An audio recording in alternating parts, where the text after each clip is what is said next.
तं सर्वदा शीर्षा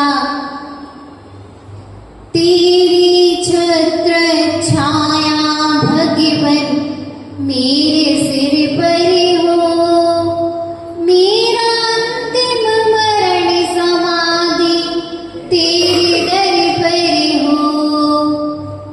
गुरु से मुझको मिला है कितना, क्यों इतना सोचूं, मैंने कितना किया समर्पण, बस इतना सोचूं।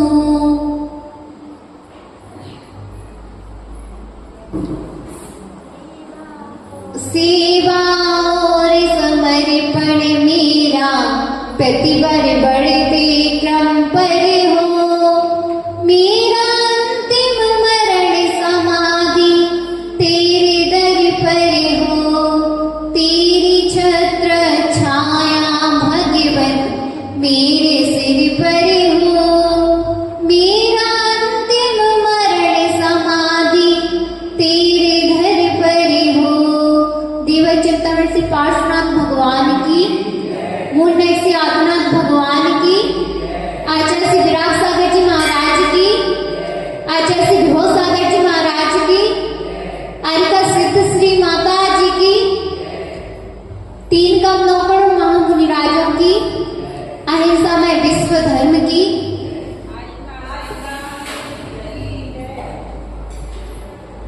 बुद्ध्या विनापि विबुधार्जित पाकपीठ स्तुतुं समुद्धते मतिर्विगता प्रभोः बालं विहाय जरे संस्थितमिन्दुबिम्बं मन्याकैच्छति जना सहसा ग्रहीतुम्। जो देवोजारा पूजित हैं, जिनका सिंहासन ऐसे हैं जिन्हें त्रिदेव बुद्धिहीन होने पर भी। आचार्य मानतम की क्या कह रहे हैं? आचार्य मानतम कह रहे हैं कि मैं बुद्धिहीन हूँ, जो आपकी स्तुति करने के लिए तत्पर हुआ हूँ। यह मेरी निर्लज्जता है एवं दृष्टता है कि मैं आपकी स्तुति करने के लिए तैयार हो रहा हूँ। जैसे चंद्रमा जल में दिखता है ना, दृश्यमान हो जाता है, वैसे ही प्रतिबिंब को पकड़ने का साहस एक बालक करता है ना।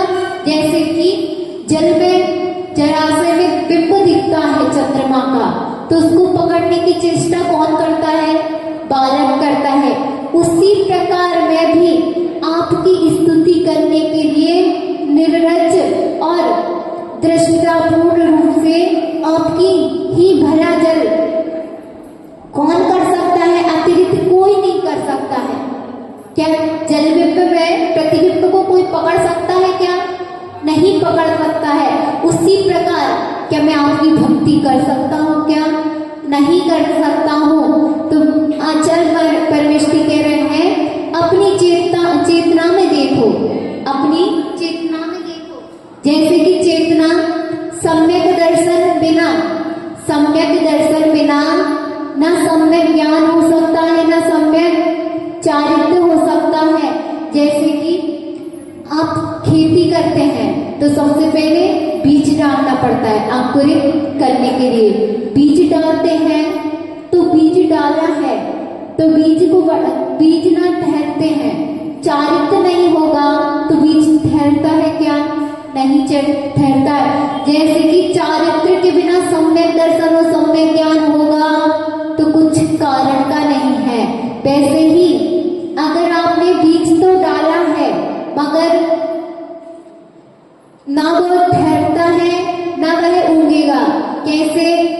आपके पास श्रद्धा नहीं है तो श्रद्धा के बिना ना सम्यक दर्शन होगा, ना सम्यक चारित्र होगा, तो ना वह उत्पन्न होगे, ना वह ठहरते हैं, ना बढ़ते हैं, और ना जैसे बीज के अभाव में वृक्ष उगता नहीं है। जैसे वृक्ष के अभाव में बीज उगता है? क्या नहीं उगता है। उसी प्रकार ना वो ठहरता है और ना वो ही फलता है। उसी प्रकार सम्यक्त की उत्पत्ति भक्तों भक्तांबर की अनुपम साधना करने से होती है। भक्तांबर की आप अनुपम साधना करो जिसमें द्वंद्व ना हो। साधना कैसी करनी चाहिए? जिसमें द्वंद्व ना हो और मात्र आपने श्रद्धा भी कार्यकारी नहीं होगी। श्रद्धा के साथ ज्ञान और चारित्र भी होना चाहिए कि हमको पता ही नहीं है कि भक्तांबर कैसा है। अगर ज्ञान नहीं होगा तो भक्तांबर पढ़ लोगे क्या? नहीं पढ़ पाओगे ना। और अगर चारित्र है और ज्ञान नहीं है और सम्यक श्रद्धा भी नहीं है आपको भक्तांबर के ऊपर। दो व्यक्ति होते हैं जिनको, एक व्यक्ति को भक्तांबर पर पूरी श्रद्धा है और एक व्यक्ति को श्रद्धा नहीं है, मगर दोनों ही पाठ करते हैं हर दिन का। तो किसको लाभदायक होगा? जिसको श्रद्धा तो है भक्तांबर के ऊपर, श्रद्धा है मगर उसको क्या रखता है, मुझे जल्दी से इसको पढ़ लेना है, तो वह उसको कभी कार्यकारी होगा क्या? उसको अनेकों कार्य करने की लगी रहती है कि मुझे भक्तांबर के पास कल्याण मंदिर भी पढ़ना है, एक ही भाव भी पढ़ना है, तो वह बहुत जल्दी करेगा। और जिसको श्रद्धा नहीं है और वह भक्तांबर पढ़ तो रहा है मगर अच्छे तत्परता से भी पढ़ रहा है, मगर श्रद्धा नहीं है, तो क्या उसको फल मिलेगा? नहीं मिलेगा। उसी प्रकार आचार्य परमेष्ठी कहते हैं, एक रोगी यदि वैद्य के पास जाता है, वैद्य के पास जा रहा है, तो उसको ये औषधि लाभकारी नहीं हो सकती है। क्यों नहीं होगी? वैद्य के पास तो वह जा रहा है मगर उसको वैद्य के ऊपर श्रद्धा नहीं है, तो क्या औषधि उसको लाभदायक होगी? नहीं होगी। परंतु श्रद्धा तो है, वैद्य के ऊपर उसको श्रद्धा भी है कि औषधि में खाऊंगा तो मेरा सिर दर्द अच्छा हो जाएगा या मेरा पेट दर्द अच्छा हो जाएगा, मगर घर पे लाके और औषधि को रख दिया तो क्या आपका सिर दर्द अच्छा हो जाएगा? होगा कि नहीं? नहीं होगा ना। उसी प्रकार आचार्य परमेष्ठी कहते हैं, आपको श्रद्धा से भक्तांबर पढ़ना है। अगर आपने श्रद्धा से भक्तांबर पढ़ लिया तो आपको जैसे वैद्य की औषधि कारणी होती है, वैसे ही भक्तांबर का हर एक स्त्रोत लाभकारी होता है। जैसे स्त्रोत पर श्रद्धा करने पर जीव को सम्यक दृष्टि हो जाता है। भक्तांबर पर आप श्रद्धा करोगे, विश्वास रखोगे तो आप कैसे होगे? सम्यक दृष्टि। कैसे? सम्यक दृष्टि। चेतनाएं कितने प्रकार की होती है?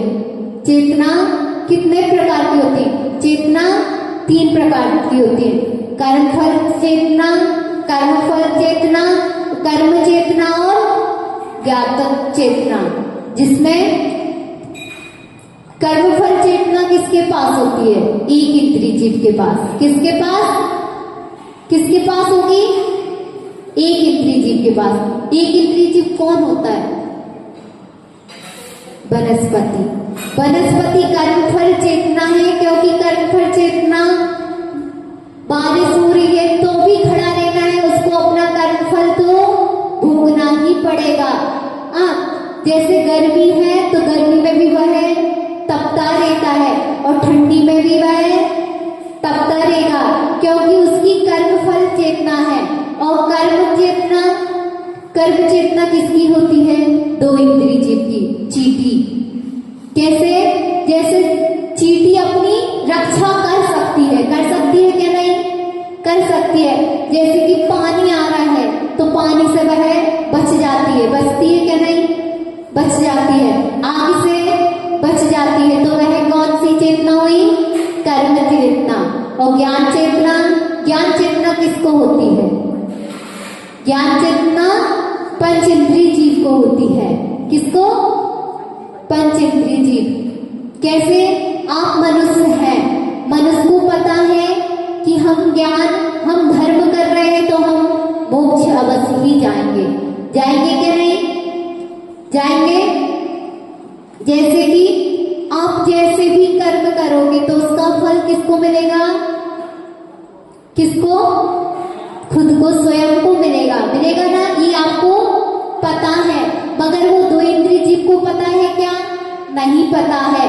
उसी प्रकार आचार्य परमेष्ठी कहते हैं कि जैसा कि आप जैसी भक्ति करोगे आपको उसका वैसा फल मिलेगा। आप अच्छी भक्ति करोगे तो आपको अच्छा फल मिलेगा। भगवान कहते हैं जो विष्णु मोक्षम द्वारम, विनय मोक्ष का द्वार होता है। क्या होता है? विनय मोक्ष का द्वार होता है। तत्व बोधांत बुद्धि, तत्वों का ज्ञान या बोध ही बुद्धि कहलाती है। विनय मोक्ष का द्वार है। जब तक जीवन में विनम्रता नहीं आएगी आपके, तब तक आप ऊंचाइयों तक नहीं जा सकते हो। आप किसी से भी कार्य करवाना है आपको, विनम्र रूप से बोलोगे तो आपका कार्य वो कर देगा, और आप विनम्रता से नहीं बोलते हो उससे तो क्या वो आपका कार्य करेगा? नहीं करेगा। आप तक प्रभुता की, जब तक जीवन में रघुता नहीं आती है तब तक प्रभुता नहीं आएगी। जब तक आप किसी के लिए नम्र भाव से नहीं झुकोगे तो क्या प्रभुता आ जाएगी? नहीं आएगी। रघुता से प्रभुता मिले, प्रभुता से प्रभुदार, चींटी से शक्कर चली, हाथी के सिर धूल। चींटी शक्कर लेकर पहाड़ पर चढ़ जाती है, मगर हाथी जब भी नहाने जाता है, हाथी नहाने जाता है तो नहा के तो वो आ जाता है, मगर बाद में क्या करता है? सूंड से अपने ऊपर ही धूल डालता है कि नहीं? चींटी में रघुता है तो वह चींटी शक्कर को लेके पहाड़ पर चढ़ जाएगी, और वह चींटी ही अगर चींटी ही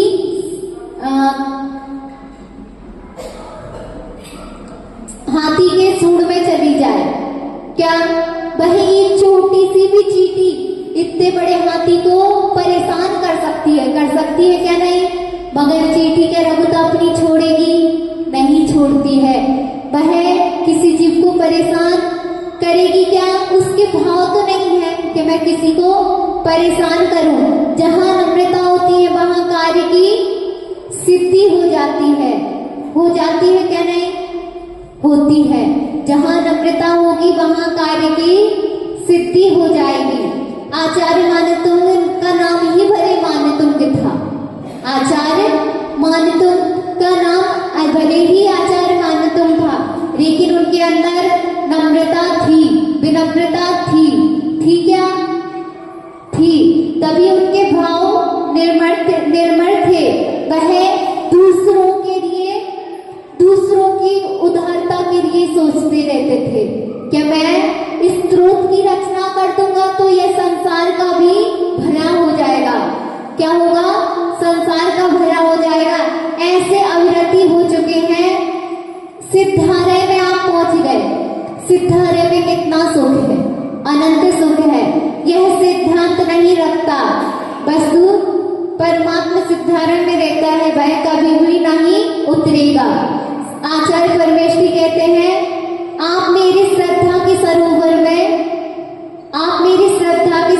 में आस्था में सरोवर में ऐसे अविरत हो रहे हैं जैसे सिद्धालय में परमेष्ठी विराजमान होते हैं। ऐसे आप मेरी श्रद्धा में विराजित हो चुके हो। ये कौन कह रहा है? आचार्य मानतुंग स्वामी कह रहे हैं। जैसे आपके पास उत्साह तो है,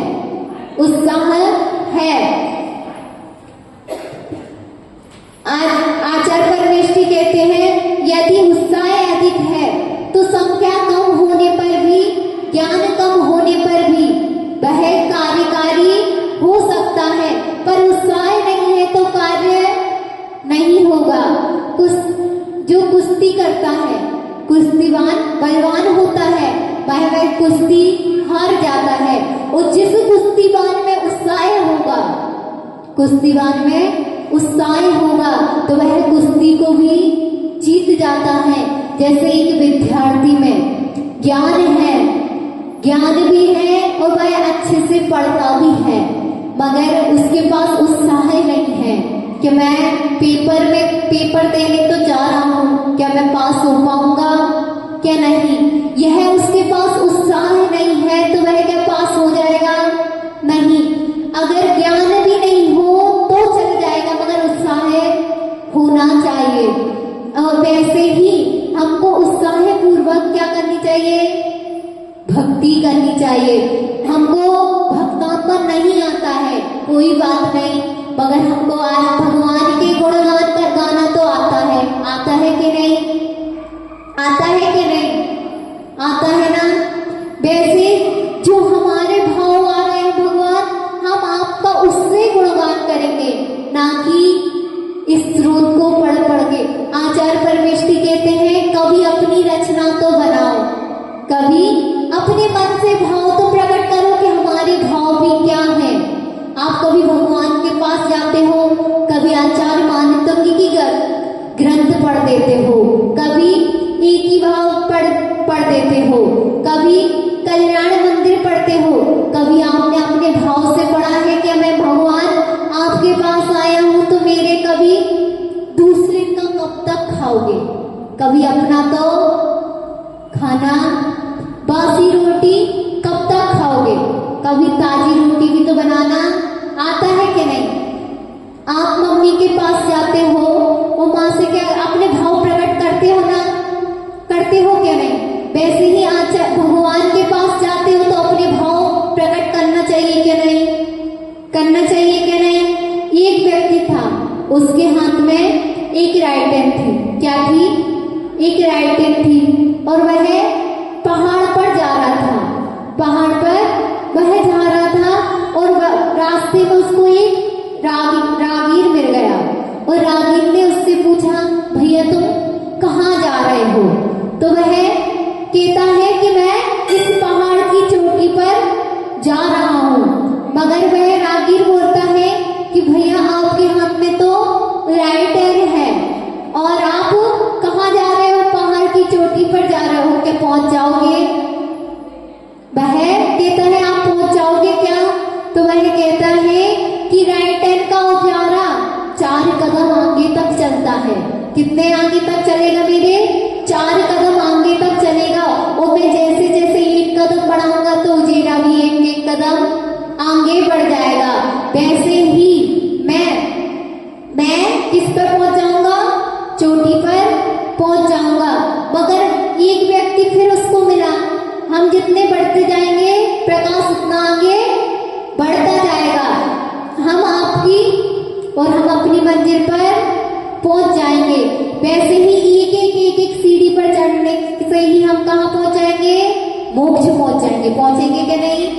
पहुंचेंगे। मगर कैसे? आज भक्ति करना नहीं आ रहा है तो क्या हुआ? कल तो हमको भक्ति करना आएगा ही। एक व्यक्ति रास्ते में था, उसने एक रागीर से पूछा, सामने वाला गांव कितने दूरी पर है? एक व्यक्ति ने पूछा, सामने वाला गांव कितनी दूरी पर है? तो वह रागीर उससे कुछ भी नहीं बोला। तो वह फिर से पूछता है, भैया गांव कितने दूरी पर है? तो वह फिर भी चुप रहता है। और जैसे ही वो रागीर आगे बढ़ता है तो वह आगे बढ़ जाता है। और वह जब पीछे के आगे कहता है, भैया आप 1 घंटे में पहुंच जाओगे।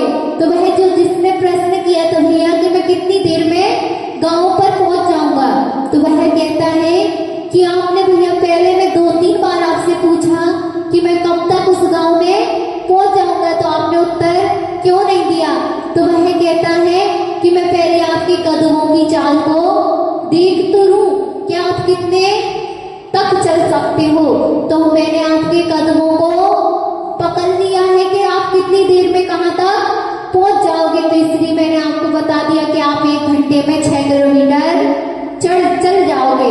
कितने में? 1 घंटे में आप 6 किलोमीटर चल जाओगे। वैसे ही मैंने आपके कदमों की चाल नहीं देखी थी, तो मैं क्या आपके बता सकता था कि आप कितनी देर में पहुंच जाओगे। उसी प्रकार उड़ान हौसलों से होती है। उड़ान हौसलों से होती है। हौसला कितना है आप उतना उड़ सकते हो। उड़ान कितना, हौसला कितना है आप उतनी उड़ान उड़ सकते हो। यदि तो कोई भी उड़ जाता। यदि पंखों से उड़ान होती तो कोई भी उड़ जाता। पंख कोई भी लगवा सकता था, लगवा सकते थे क्या नहीं? आजकल तो हर चीज के आविष्कार हो रहे क्या नहीं?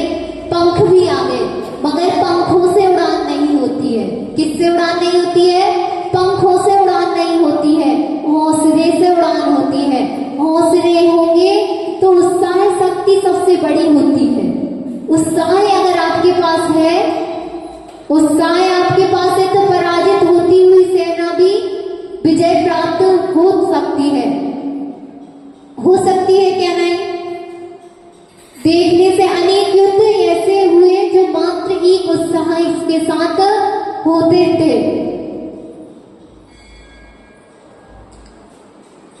जब राम और रावण का युद्ध हुआ था क्या नहीं? राम और रावण का युद्ध हुआ तो दोनों में उत्साह था कि नहीं? दोनों में उत्साह था। तो राम के पास ज्यादा उत्साह था कि मुझे सीता को भी जीतना है और मेरे घर पर भी वापस जाना है। तो उत्साह के बल पर राम ने विजय प्राप्त की थी। रावण के पास उत्साह तो था, बड़ी सेना भी थी, मगर पराजित क्यों हो गया? क्योंकि धर्म के विरुद्ध कार्य वह कर रहा था। किसी के क्षेत्र में आओ, चाहे व्यापार का क्षेत्र हो, अगर आप व्यापार कर रहे हो और दुकान में सामान भी आपने पूरा भर के रखा है, मगर ग्राहक आया है तो आपने उत्साह के साथ उसको सामान नहीं दिखाया। सामान आपने उत्साह के साथ नहीं दिखाया, उससे अच्छे से बात नहीं की, क्या वह सामान खरीदेगा? नहीं खरीदेगा।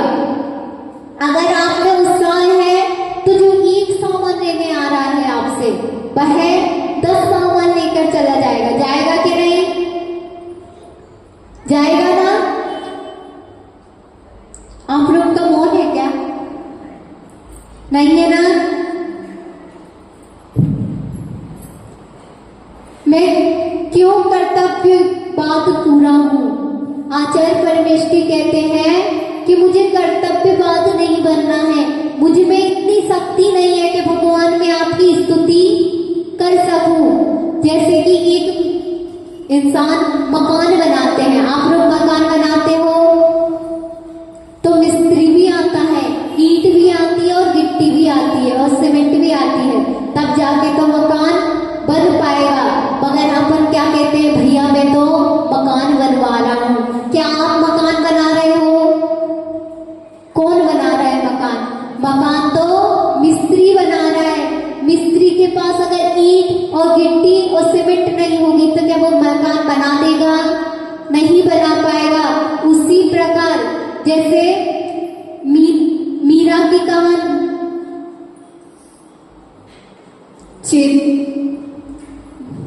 मीरा की कहानी आती है।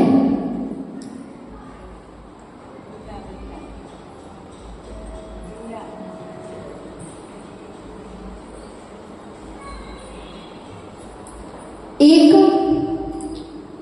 पिताजी से अपनी पुत्री कहती है कि मैं अपने भाग्य का खा रही हूँ। किसका? अपने भाग्य का खा रही हूँ। तो वह पिताजी क्या कहते हैं कि तुम तुम्हारे भाग्य का खा रहे हो तो मैं आपको बता दूंगी। उनकी 2 पुत्री होती हैं। कौन कौन? मैना और सुंदरी। कौन कौन सी? मैना और सुंदरी। मैना क्या कहती है? पिताजी मैं अपने भाग्य का खा रही हूँ। और सुंदरी क्या कहती है? पिताजी मैं आपके भाग्य का खा रही हूँ। तो वह मैना जो पिताजी से कहती है कि मैं अपने भाग्य का खा रही हूँ, तो पिताजी ने उसका विवाह एक घोड़ी से करवा दिया। और वह पिताजी से क्या कहती है? कोड़ीपति जो दिया आपने, एक दिन कामदेव बन जाएगा। कहती है क्या नहीं? मगर किससे?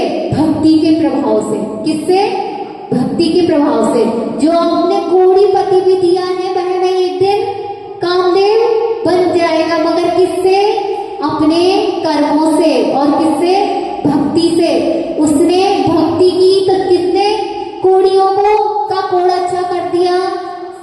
700 कोड़ियों का कोड़ अच्छा कर दिया था कि नहीं? कर दिया था। उसी प्रकार क्या हम भक्ति करके अपने रोग दूर नहीं कर सकते हैं? क्या कर सकते हैं ना? कर सकते हैं क्या नहीं? कर सकते हैं। अब आगे के प्रवचन माता जी करेंगी। सब संग श्री माता जी।